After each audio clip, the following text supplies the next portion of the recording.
सलाम दोस्तों, तैमूर खान कराची से हूँ लेकिन पाकिस्तानी हूँ दोस्त। कहना यह था कि 2012 में आम इंतखाबात से एक दिन पहले मेरे साथ ही जॉब करने वाले मेरे एक साथी ने मुझे रात को स्पेशली सिर्फ इसलिए कॉल की कि मुझे वोट डालने के लिए रजामंद कर सके। मेरे कोलीग ने मुझे तकरीबन 5-7 मिनट समझाया कि पाकिस्तानी शहरी होने की हैसियत से वोट डालना मेरा एक अहम फरीज़ा है और इंतखाबात के अमल में मेरे इकलौते वोट की भी बड़ी अहमियत है। वोट डालने का तरीका बताया और मेरे एक वोट से होने वाले मुल्क के निज़ाम में तब्दीली और फ़ायदे गिनवाने लगा। जनाब ने मुझे इतना मोटिवेट कर दिया कि मैं फ़ौरन रजामंद हो गया कि यार इस मरतबा मैं वोट डालूंगा। तो इस तरह 2012 में पहली और आखिरी बार मैं वोट डालने गया। 2012 के आम इंतखाबात का दिन, इलेक्शन की सुबह जब उठा तो बहुत पुरुम्मीद था कि आज मैं ज़िंदगी में पहली बार अपना हक़ राय दही इस्तेमाल करते हुए वोट डालूंगा। तगड़ा नाश्ता किया, तैयार हुआ और अपना शनाख्ती कार्ड लेकर सीधा वोट डालने पोलिंग स्टेशन चला गया। पोलिंग स्टेशन के बाहर वोट डालने के लिए आए हुए लोगों की एक लंबी कतार मौजूद थी। मैं भी लाइन में खड़ा हो गया और अपनी बारी का इंतज़ार करने लगा। तकरीबन 40 से 45 मिनट के बाद मुझे पोलिंग स्टेशन के अंदर जाने का मौका मिला। बताए गए कमरे में गया और वहाँ बैठे हुए पोलिंग एजेंट को बड़े फ़ख्र से अपना शनाख्ती कार्ड शो किया। पोलिंग एजेंट ने मेरा शनाख्ती कार्ड लेकर अपने रजिस्टर में मेरा नाम और शनाख्ती कार्ड नंबर ढूंढना शुरू कर दिया ताकि मेरे वोट के प्रोसेस को आगे बढ़ा सके। क्योंकि मैं पहली बार वोट डाल रहा था और बहुत ज़्यादा एक्साइटेड था, तो मैंने भी उस पोलिंग एजेंट के रजिस्टर में झांकना शुरू कर दिया कि देखता हूं कि मेरा नाम और शनाख्ती कार्ड नंबर किस तरह लिखा हुआ होगा। बिलाखिर मेरा नाम और शनाख्ती कार्ड नंबर लिखा हुआ मिल ही गया, लेकिन उसके साथ ही एक मुसीबत भी मिल गई। वो ये कि जहां मुझे अपने नाम और शनाख्ती कार्ड नंबर के साथ अपने अंगूठे का निशान लगाना था, वहां ऑलरेडी किसी और के अंगूठे का निशान लगा हुआ था, यानी कि मेरा वोट डाला जा चुका था। ये देखकर मैं तो परेशान था, लेकिन पोलिंग एजेंट मुझे थोड़ा सा भी परेशान नहीं दिखा। उसने अपने साथ बैठे हुए शख्स को अपना रजिस्टर उठाकर दिखाया और उसके कान के करीब होकर कुछ सरगोशी यानी खुसर पुसर करने लगा। मैं ये सब तमाशा देख रहा था और सोच रहा था कि अब क्या होगा, मेरा वोट तो कोई और डाल चुका है।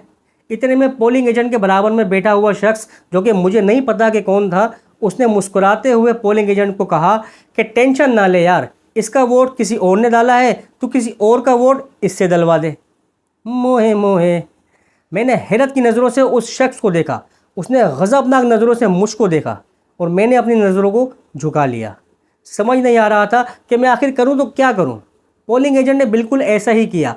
उसने किसी और के नाम के साथ मेरे अंगूठे का निशान लगवाया और मुझे बैलेट पेपर थमाते हुए दूसरे टेबल पर भेज दिया। दूसरे टेबल पर भी इसी तरह का अमल दोहराया गया और मुझे दूसरा बैलेट पेपर थमाते हुए साथ ही स्टैम्प पकड़ा दी गई और कहा कि मोहर लगाओ। मैंने कहा कि मैं पोलिंग बूथ में जाकर अपने मुंतखब करदा नुमाइंदे के निशान पर मोहर लगा कर आ जाता हूँ। कहने लगे नहीं भाई, इतना टाइम नहीं है, फटाफट यहीं मेरे टेबल पर ही दोनों बैलेट पेपर पर मोहर लगाएं, बॉक्स में डालें और जाएं। मैंने जनाब के टेबल के इर्द गिर्द खड़े हुए अपने मोहल्ले में मौजूद एक सियासी तंजीम से वाबस्ता कुछ लोगों का हुजूम देखा, जिनकी ख़तरनाक नज़रें चीख चीख कर चिल्ला कर मुझसे रिक्वेस्ट कर रही थीं कि मैं उन लोगों के मुंतखब करदा नुमाइंदे के निशान पर ही मोहर लगाऊं। बस फिर क्या था, मैंने उन बेचारे लोगों की गुजारिश पर अमल करते हुए उनके बताए हुए निशान पर मोहर लगा दिया। यकीन जानिए, इतने प्यारे लोग थे कि मोहर लगाते ही उन्होंने मुझसे मेरे बैलेट पेपर लिए, फोल्ड किए और बॉक्स में डाल दिए। मेरे कंधे पर थपकी दी और बाहर का रास्ता दिखाते हुए कहा, मुबारक हो, आपका वोट डल गया। मुझे ऐसा लगा जैसे नादिर अली ने कहा हो कि आपके साथ प्रैंक हो गया है, कैमरे की तरफ देखकर हाथ हिला दें। मेरे लिए सबसे अफसोस की बात यह थी कि इस सारा का सारा काम वहाँ मौजूद सिक्योरिटी इदारों की मौजूदगी में हो रहा था। बस वो दिन था और आज का दिन है। इलेक्शन के निज़ाम से ही एतमाद उठ गया और उसी वक्त मैंने ये फ़ैसला कर लिया कि वोट डालने का यही तरीका, यही निज़ाम राइज रहा तो मैं आज के बाद किसी भी इंतखाबी अमल का हिस्सा नहीं बनूंगा। अब हर इलेक्शन के बाद मेरे दोस्त यार मुझसे कहते हैं कि तुमने वोट नहीं डाला, so now you can't complain. मतलब तुमने वोट नहीं डाला इसलिए अब तुम शिकायत का हक़ नहीं रखते। तो मैं उनसे कहता हूँ कि आपने तो वोट डाला है ना, सो कैन यू कंप्लेन। तो खामोश हो जाते हैं। क्यों ना खामोश हो यार, मोबाइल चोरी हो जाए, बाइक चोरी हो जाए या फिर शनाख्ती कार्ड ही क्यों ना गुम हो जाए, उसकी FIR भी बिना रिश्वत दिए नहीं कटवा सकता आपका वोट। इस जदीद दौर में जहां दुनिया साइंस और टेक्नोलॉजी में शोएब अख्तर की बॉलिंग की स्पीड से तरक्की कर रही है, AI यानी आर्टिफिशियल इंटेलिजेंस ने पूरी दुनिया को अपनी लपेट में लेना शुरू कर दिया है। وہاں ہم پاکستانیوں پر الیکشن کا وہی پرانا گھسا پٹا سسٹم مسلط کرے رکھا ہے۔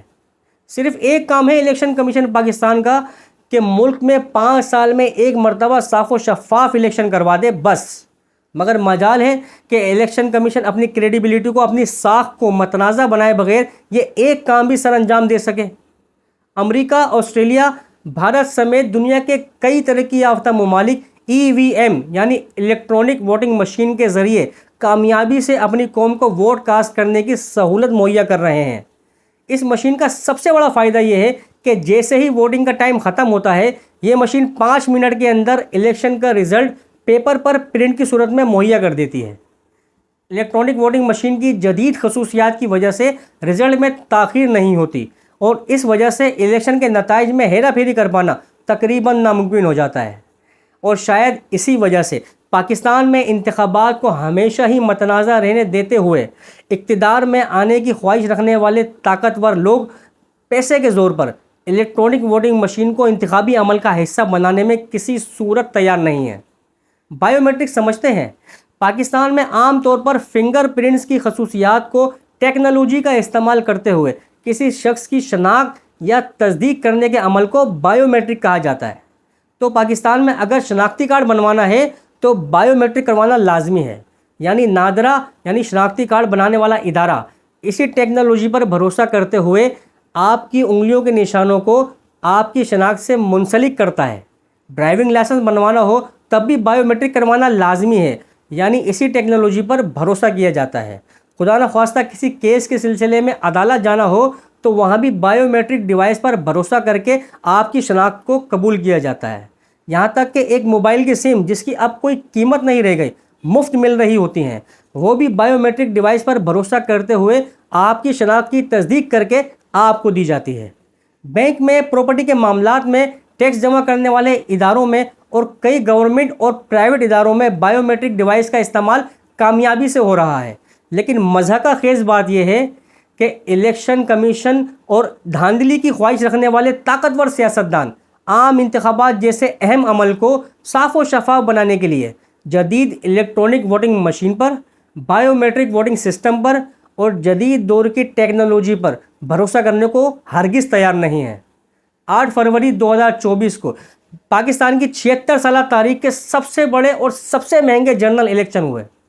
اس الیکشن میں 12,85,85,760 ووٹرز کو ووٹ ڈالنے کا حق ملا، جبکہ 25 سال یا اس سے کم عمر کے 2,35,18,371 ایسے ووٹرز تھے جنہیں پہلی بار عام انتخابات میں ووٹ ڈالنے کا حق ملا تھا۔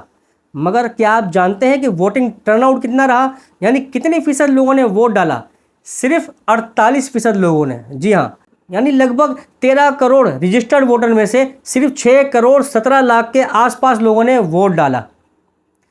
اور ہر پاکستانی جانتا ہے کہ ڈلنے والے 48% ووٹ بھی 100% جینون نہیں ہوں گے، بلکہ دھاندلی کی روایت کو برقرار رکھتے ہوئے ہر الیکشن کی طرح اس مرتبہ بھی 15 سے 25% ووٹ بوگس اور جعلی ہوں گے۔ فیک ووٹ ڈالنے اور بیلٹ پیپر پر ٹھپے لگانے کی لاتعداد ویڈیوز انٹرنیٹ پر موجود ہیں۔ 2024 کے الیکشن کا جو نتیجہ نکلا اور جس طرح نکلا، اس نے قوم کو الیکشن کے نظام سے مزید مایوس اور نا امید کر دیا ہے۔ 52% پاکستانی ووٹ نہ ڈال کر پریشان ہیں کہ کب یہ سسٹم ٹھیک ہو اور ہم بھی مطمئن ہو کر ووٹ ڈال سکیں، اور 48% پاکستانی ووٹ ڈالنے کے بعد اپنے ووٹ کو حکومت کے ایوانوں میں ڈھونڈنے کی کوشش کر رہے ہیں پر مل نہیں رہا۔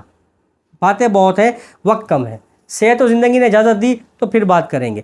اگر میری باتوں نے آپ کے دل و دماغ پر ٹھک ٹھک کی ہو تو اپنا سمجھ کر چینل کو سبسکرائب کر دیں، ویڈیو کو لائک کر دیں اور گھنٹی کے بٹن کو دبانا مت بھولیے گا، کیونکہ کراچی سے ہوں لیکن پاکستانی ہوں دوست۔